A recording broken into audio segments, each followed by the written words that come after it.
Panyaso Voice Box omulemekezeka phungu wa nyumba ya malamulo ku Rumpi East olemekezeka bambo Kamlepo Kaluwa akuti aliyense amene akufunitsitsa kuti tigwiritse ntchito machine a smartmatic komanso amene akukana kuti pachitike audit akupanga zimene chifukwa kuti akuwaopa olemekezeka a Profesa Arthur Peter Mutharika ndipo akudziwa kuti afune asafune a Profesa Arthur Peter Mutharika chisankho cha 16 September 2025 akudzawina. Tiyeni limodzi pano Panyaso Voice Box kuti timve kuti Kamlepo Kaluwa ayilongosola bwanji nkhani imeneyi ndipo akamaliza timati msango choka mutiuze maganizo anu in the comment section below pompano Panyaso Voice Box. Good morning. Once again, I have to share with my fellow Malawians about what is currently happening in this country. To begin with, ndili ndichisoni kwambiri that other members of MCP are projecting an idea or an attitude that they will be in government forever, which to me is the same as life presidency that they want to bestow on Chakwera, which is unfortunate. You could also match this with the behavior of the Malawi Electoral Commission, because they are touting that Malawi Electoral Commission to them has nothing to do with the machine talked about. When we all know that the problem is not the machine, the problem to me personally is the information that they put in the machine. We are also being lectured that Smartmatic is not the device itself, it's the company.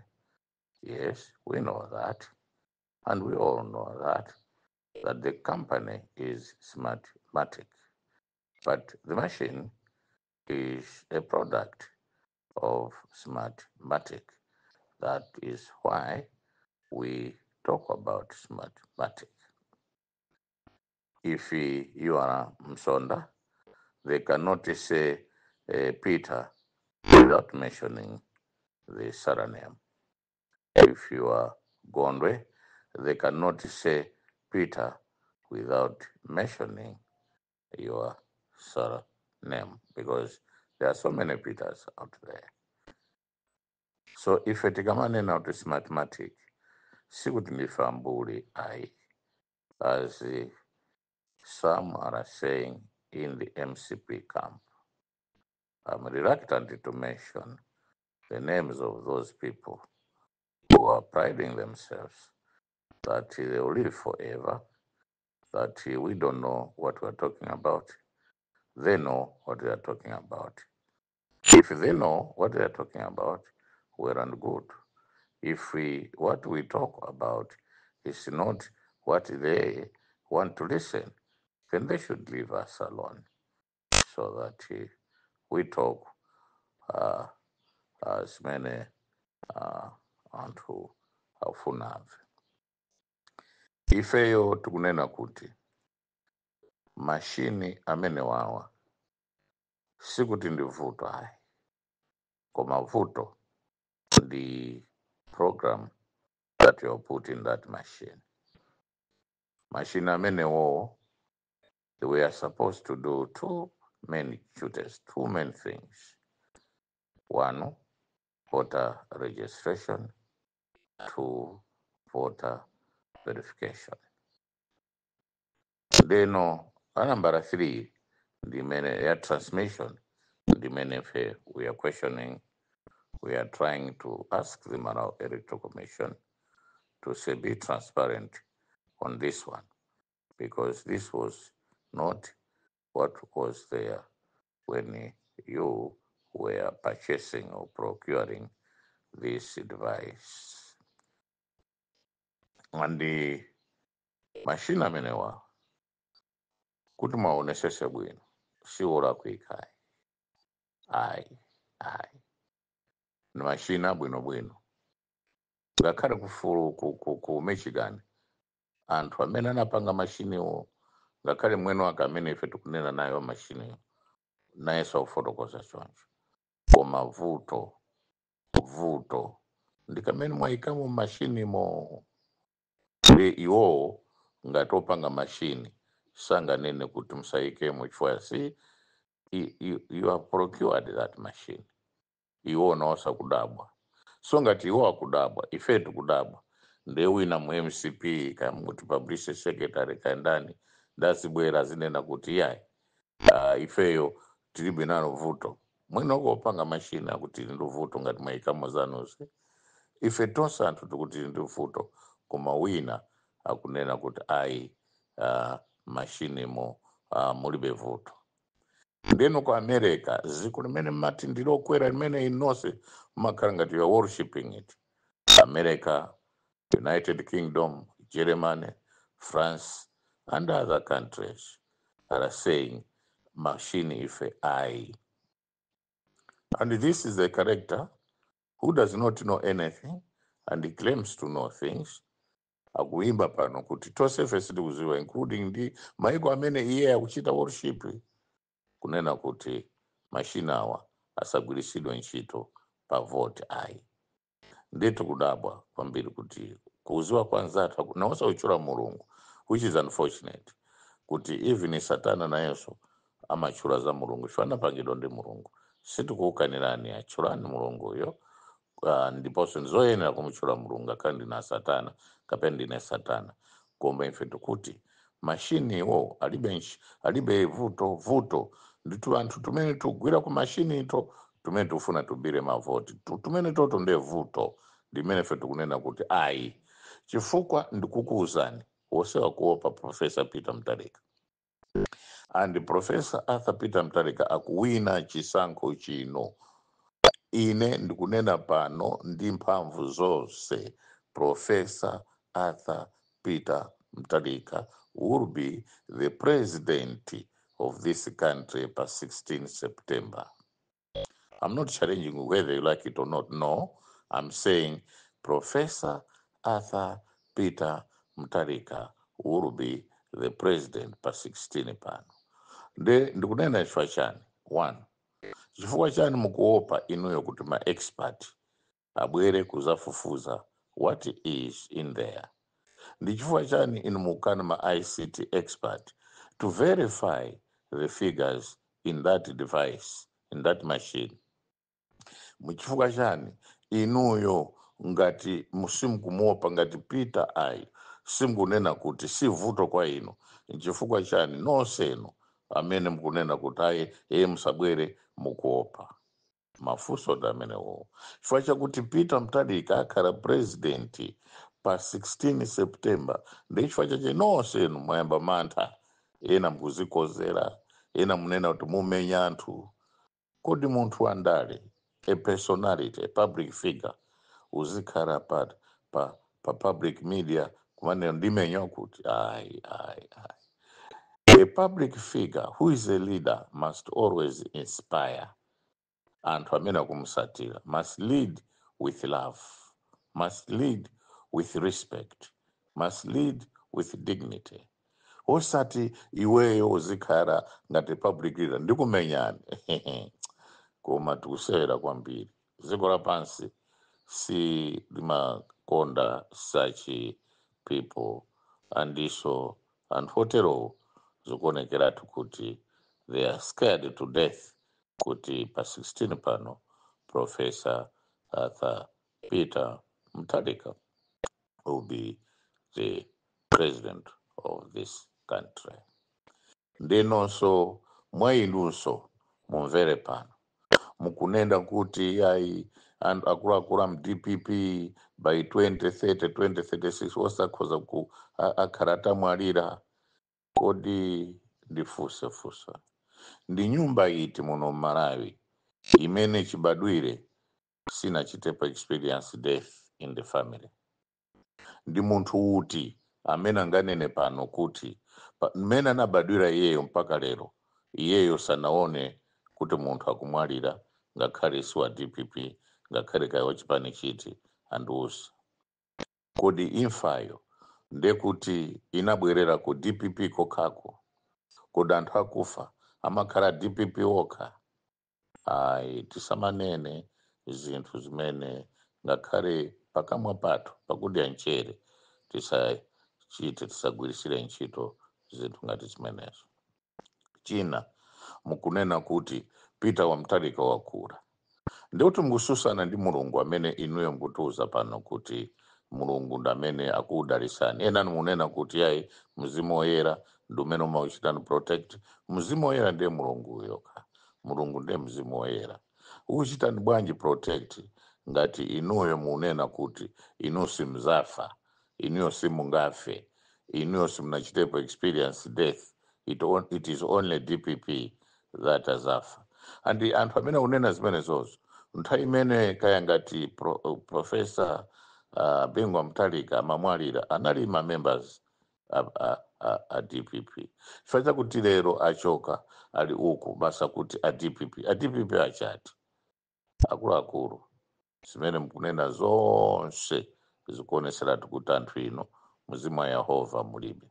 Chifukwa ndi Mulungu amene anaitana Moses to lead the children, his people of Israel at the age of 80 years.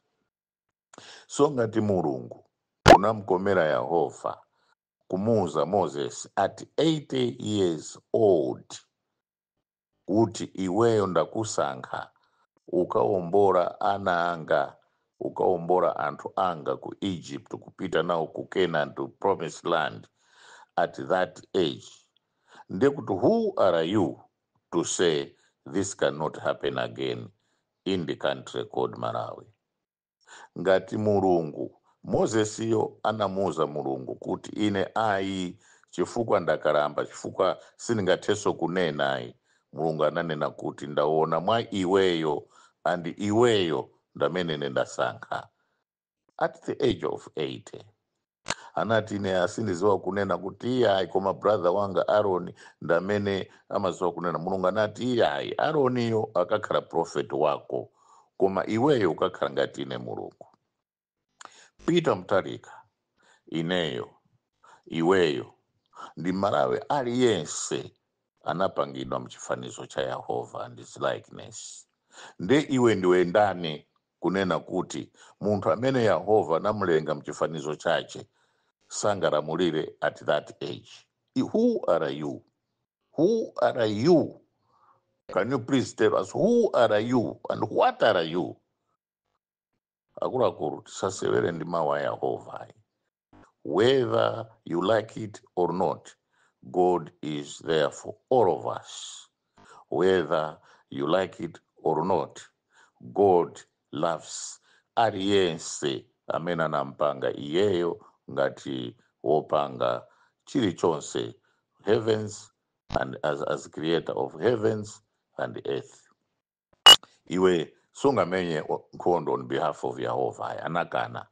I don't need anybody to help me. God is God. He's the first and the last, the beginning and the end. So no tisamanene zinthu zimene tikuona kuti izizi tikuzitemberera tokha. Anthu amene osa kunena kwambiri koma mtukana Peter ndamene anadya chilichonse chimene Peter anali nacho. Peter anathandiza mnjira zosiyana ndiponso ndi anthu amene akuchita claim kuti they were very close to him ndi amene akumuukira Peter today. Koma Mulungu ali ndi aliyense. Peter yo akumuchinjiraso ndi Yehova. There were prophecies in the past with great men of God to say Peter amwalira, Peter atani. Koma Peter is still living.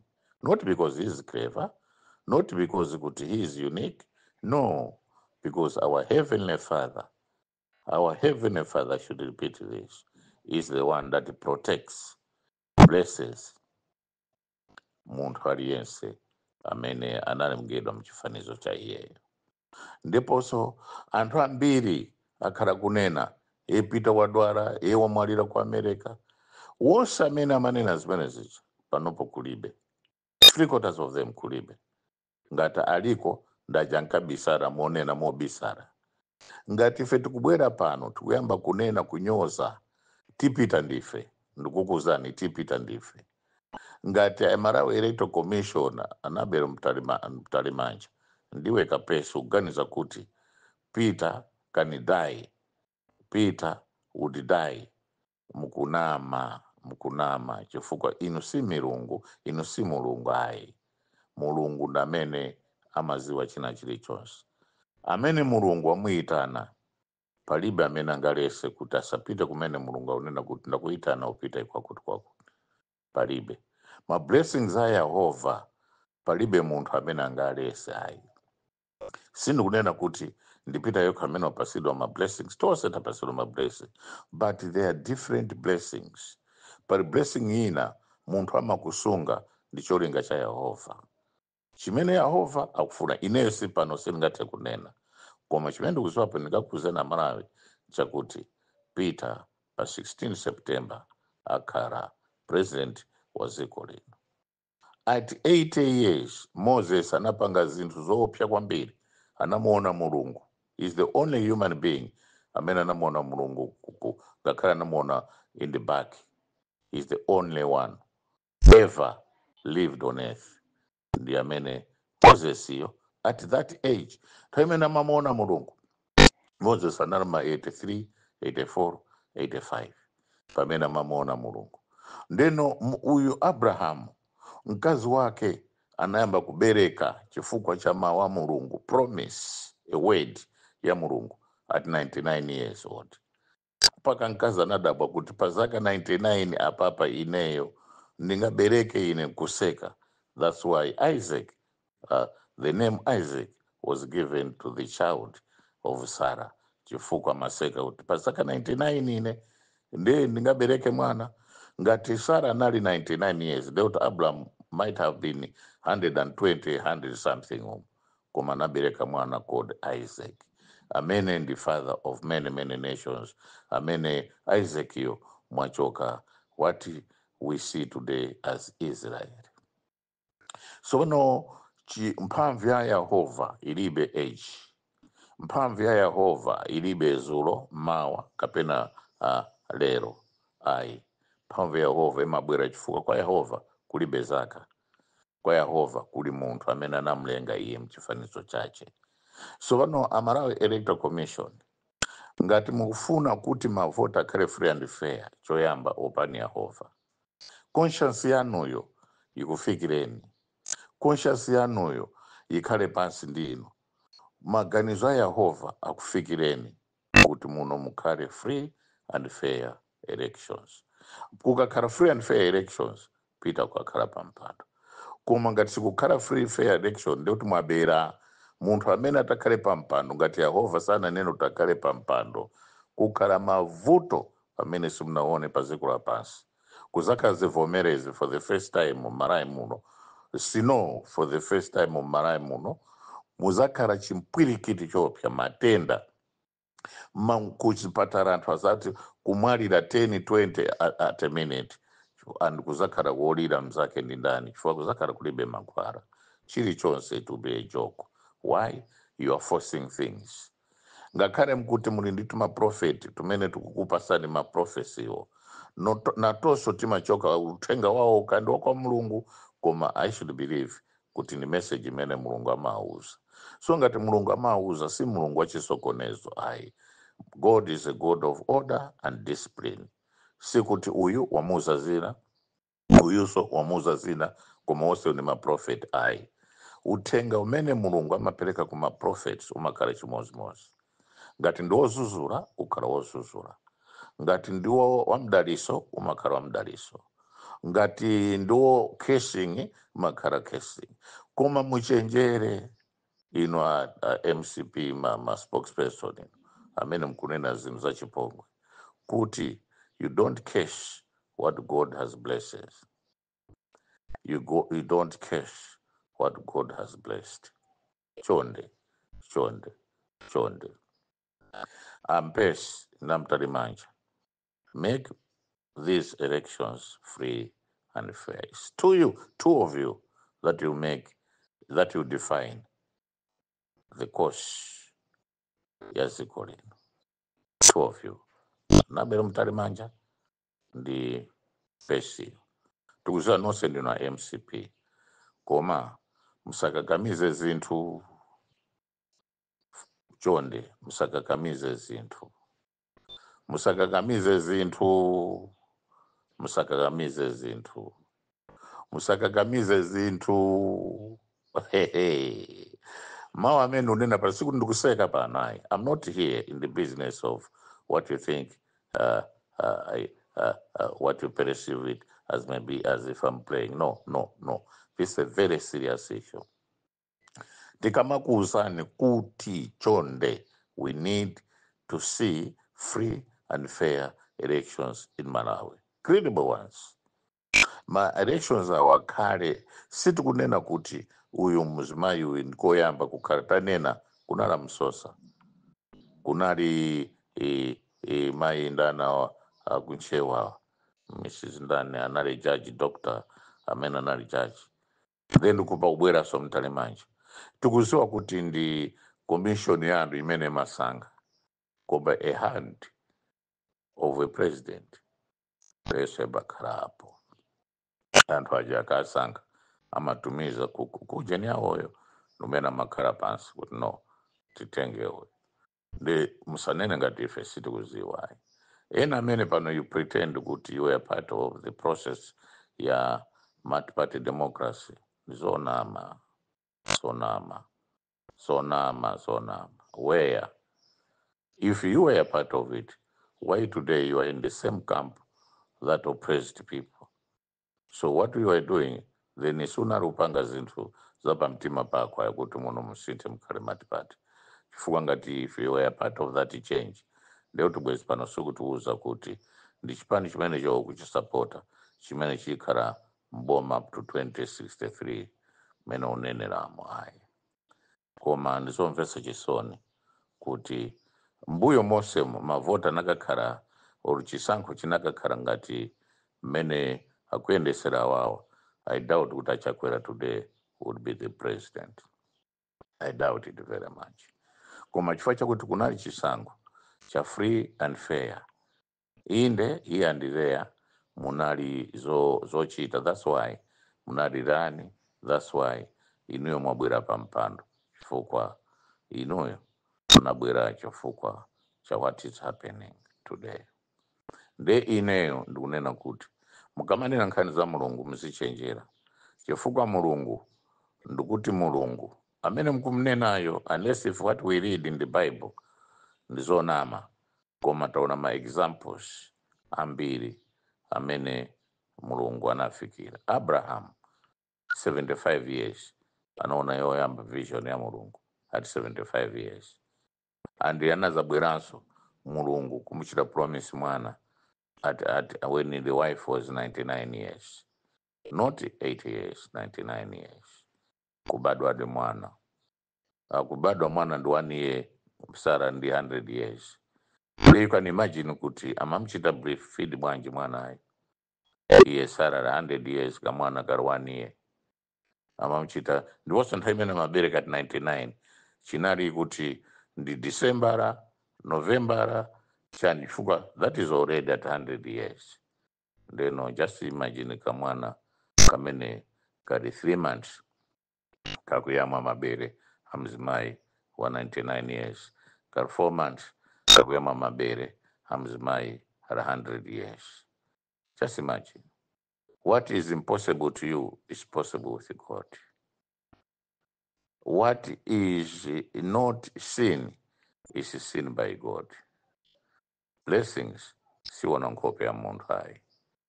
Sono ine ndikukuwuzani pano kuti Professor Arthur Peter Wamtalika pa 16 September akhala president wa dziko lino. Mukapanda kuchenjera kuti muike amene inuyo mufuna chifukwa chakuti mukudya mukuba, mwakuta, and in that way, in so doing, ngunena kuti ni mulungu akukudyesani. Hehe, inde ni mulungu akukudyesani. Koma musachule zina la Yehova pachabe ayi. Good morning.